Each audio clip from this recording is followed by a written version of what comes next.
God bless you. Batman is here. This is day 20. We've arrived to the halfway point of our 40-day life building consecration. Oh my God, 40 days that the Lord has given us. We are at day 20. Can you believe that? Batman showed up to say congratulations. Now, I can't say I am Batman, but what I can say is that you've never seen me and Batman in a room at a given time. I can't say I am Batman, and I cannot say I'm not. But you've never seen us in a room at the same time together. So think about that. Day 20. We are so thankful that this is the day the Lord has made. We rejoice and we're glad in it. And I'm so thankful that you're here with me. Today is brainwashing time. That phrase brainwash has been given a negative connotation, in some ways, rightly so, because brainwashing gives you the understanding of somebody trying to, change your mind their way, trying to take away every thought you ever had of anything opposite of what they want you to think. Brainwashing has been given a negative connotation, and rightly so in some areas, but not today. I want us to take back that phrase brainwashing, because it really means to wash your brain. Wash it clean of thoughts, wash it clean of areas that are not helpful. Think differently. Think differently. Brainwashing. Think differently. Let me read this. All right? Again, Romans 12, 1 and 2, the Amplified. Therefore, I urge you, brothers and sisters, in view of God's mercy, to offer your bodies as a living sacrifice, holy and pleasing to God. This is true. This is your true and proper worship. Do not conform to the pattern of this world, but be transformed by the renewing of your mind. Then you will be able to test and approve what God's will is, his good, pleasing, and perfect will. That's from the Amplified. All right? Brainwashing. Today is brainwashing time. Okay? You done gone through, up till now, 20 days of being in a posture of hearing word intentionally to help you challenge yourself, challenge your thoughts, get rid of things that you don't need. Now, wash it. Wash it. I got a little bit of load in the washer right now. Put it in before I came on today. Yeah, I can wash clothes. I am domesticated. Mama raised a domesticated man, and my wife reinforced it. And I can wash clothes. You wash the darks with cold water. You wash the medium colors with warm water, and whites, hot water. I can iron too, but that's another conversation. Oh my God. Brainwashing. We are washing our brains by the blood of Jesus, and by the water of the word. Okay? The blood of Jesus also cleanses and preserves that which the word has washed. Our minds are to be part of us that is washed daily. Stay with me. Just like we bathe our bodies daily, we need to bathe our minds daily. Why is this? Because we live in an environment that is not always abundant life friendly. There are things around us that want to hinder, want to interrupt, want to take away our abundant life. And beloved, we can't afford that under no circumstances. Abundant life is what Jesus came to give us. And we want that abundant life to be full in us. So let the word wash your brain. Old mindsets, thought patterns that are not productive and not producing, things that really don't have any intrinsic or lasting value, got to go. I know I've been almost sounding like a broken record, but we're talking about life building now. Life building, it requires getting stuff out that don't help you win.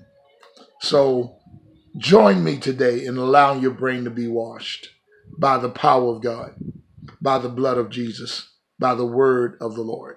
Okay?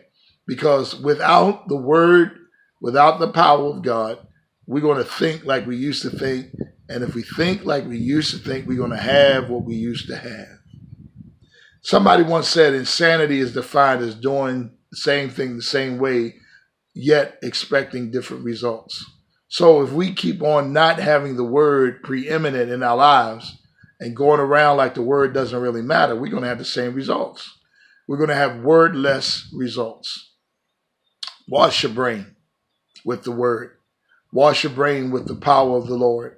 And let God arise in your brain and every enemy be scattered. Now, beloved, with that, I want to kind of read something. Now, those that have the book, you know that between some of the chapters, there are little funny stories of experiences that I've had as a pastor. And I wanted to put these in here to kind of like lighten the moment and lighten your life a little bit. I want to read one of those stories before we get off the air. It's called 20 Stairs. 20 Stairs. As a young boy, my family and I attended a church that used the upstairs portion of a building. We were on Whitelock Street in Baltimore. That was a hood then. It's still a hood. The lower level was a store, and we had church in the upper room, up those 20 steps. There were approximately 20 steps that led up to the place where we worshiped. Being in the inner city, we were accustomed to the occasional inebriated attendee, some drunk coming into worship. At times, a drunken person, usually a man, would stumble up the stairs, sit in the back row, and fall asleep. Rarely would they disrupt the service, but not so on this one occasion. Oh, my mind's going back to that. I was a little boy, but I remember vividly. Hear me. Elder Moses, I'll just use that name, was about to bring the word. It was his night to preach. Just as he was taking his text, a man stumbled through the door and proceeded to walk down the front of the sanctuary. As he stumbled, he managed to slur out, "I want to be saved." He was still drunk. Elder Moses said, "Didn't I tell you? Don't come in here drunk no more." I mean, Elder Moses was in righteous indignation. He was getting ready to preach, and somebody disturbed him. "I want to be saved. Now sit down and keep quiet." The man responded, "Come on, Reverend.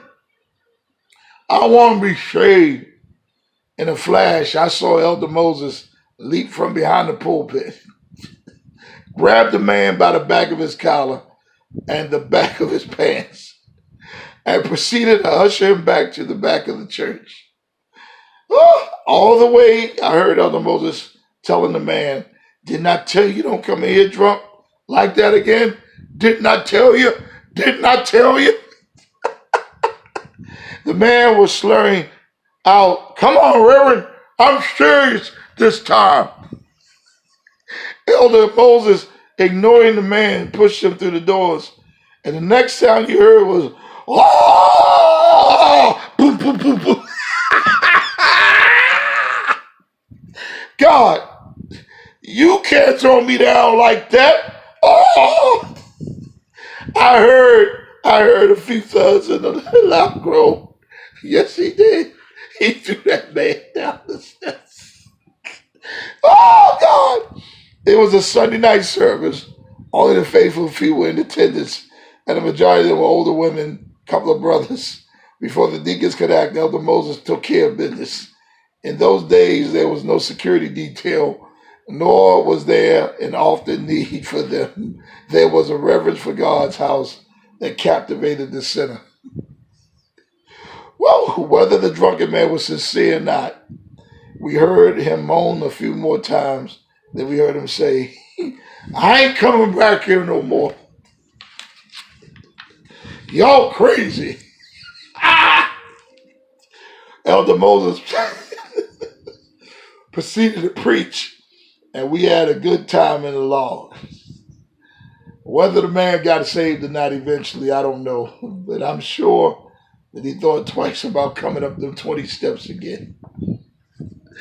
Wash your brain. Oh, God, don't throw nobody down the steps.